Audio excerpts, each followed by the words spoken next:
Suva gradnja ili rigips predstavlja brz i efikasan način gradnje, prati savremene trendove i predstavlja pravu budućnost u građevinarstvu.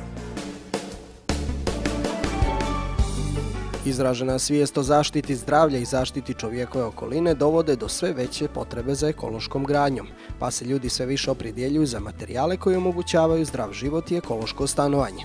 Prirodni gips u gips kartonskim pločama, glet masama i malterima čini okosnicu ekološke proizvodnje rigipsa. Rigips sistemi su u čitavom svijetu poznati po kvalitetnoj, brzoj i ekonomičnoj gradnji. Rigips, gips kartonske ploče i metalna konstrukcija formiraju pregradne zidove, spuštene plafone, potkrovlja, obloge zidova i suve estrihije. Rigips inženjeri preporučuju gips kartonske ploče jer su one ekološke i omogućavaju zelenu gradnju. Unutrašnjim termoizolacionim oblaganjem fasadnog zida rigips sistem štiti od vrućine ljeti i od hladnoće zimi. Također sistem rigips zidova ima daleko bolju zvučnu izolaciju od zidanih zidova, a mala debljina gipsanog zida već od 7,5 cm može dodatno uštedjeti prostor, donijeti bolju zvučnu izolaciju i mirniji boravak u prostorijama. Kuće i stanovi napravljeni na našim prostorima prije 1970. godine nemaju skoro nikakvu toplotnu izolaciju, dok je kod zgrada napravljenih prije 1980. godine termoizolacija vrlo skromna. Preko 75% zgrada na ovim prostorima napravljeno je prije 1980. godine. Na takvim objektima moguće je postići najveće uštede energije grijanja, čak i do 80%. Od 12 kriterijuma koji se zahtijevaju od savremene kuće, problemi toplotne i zvučne izolacije kao i pojave vlage su na prva 3 mjesta. Sve ove probleme moguće je riješiti rigips sistemima. Rigips gipsane sisteme u Crnu Goru uvozi kompanija Cerovo, koja u svojim objektima ima kompletan rigipsov program, kao i osoblje obučeno da pruži savjete u pogledu ove vrste gradnje. Prilikom adaptacije kuće ili stana najviše vremena uz puno buke i posla troši se za uklanjanje postojećih zidova i pravljenje novih.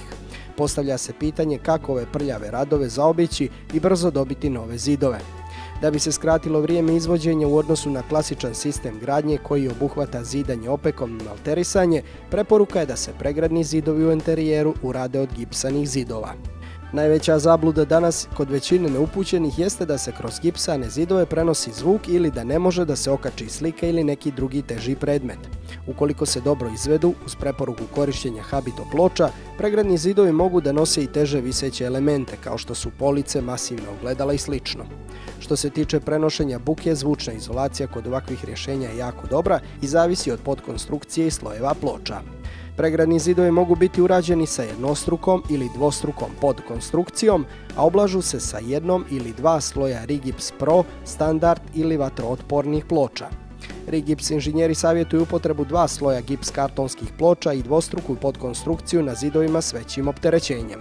Tako ćete dobiti zid debljine 12,5 cm, što odgovara debljini zida od opeke. Ukoliko obostrano stavite jedan sloj ploče, debljina zida će iznositi 10 cm. Između ploča se postavlja izover staklena vuna radi dodatne termičke i zvučne izolacije. Ukoliko pravite zid u prostoriju u kojoj je moguća pojava vlage, na primjer zid kuhinje, toaleta i tehničkih prostorija, obavezno koristite vatrootporne ploče.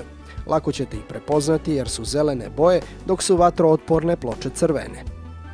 Prednosti rigips sistema su da se suva gradnja i toplotno izolovanje vrše istovremeno. Izuzetno je brza i laka u gradnji u odnosu na spoljnu izolaciju, obezbjeđuje se visok stepen termoizolacije i ostvaruje veliko smanjenje toplotnih gubitaka uz smanjenje troškova grijanja i do 60%. Rigips obezbjeđuje i brzo ohlađenje i zagrijavanje prostorija, a postiže se i eliminisanje vlage na zidovima pomoću parne brane i toplotne izolacije, a poboljšava se i zvučna izolacija i zaštita od požara. Sve ovo rigips sistem čini poželjnim i ekološkim rješenjem za savremeno i buduće graditeljstvo.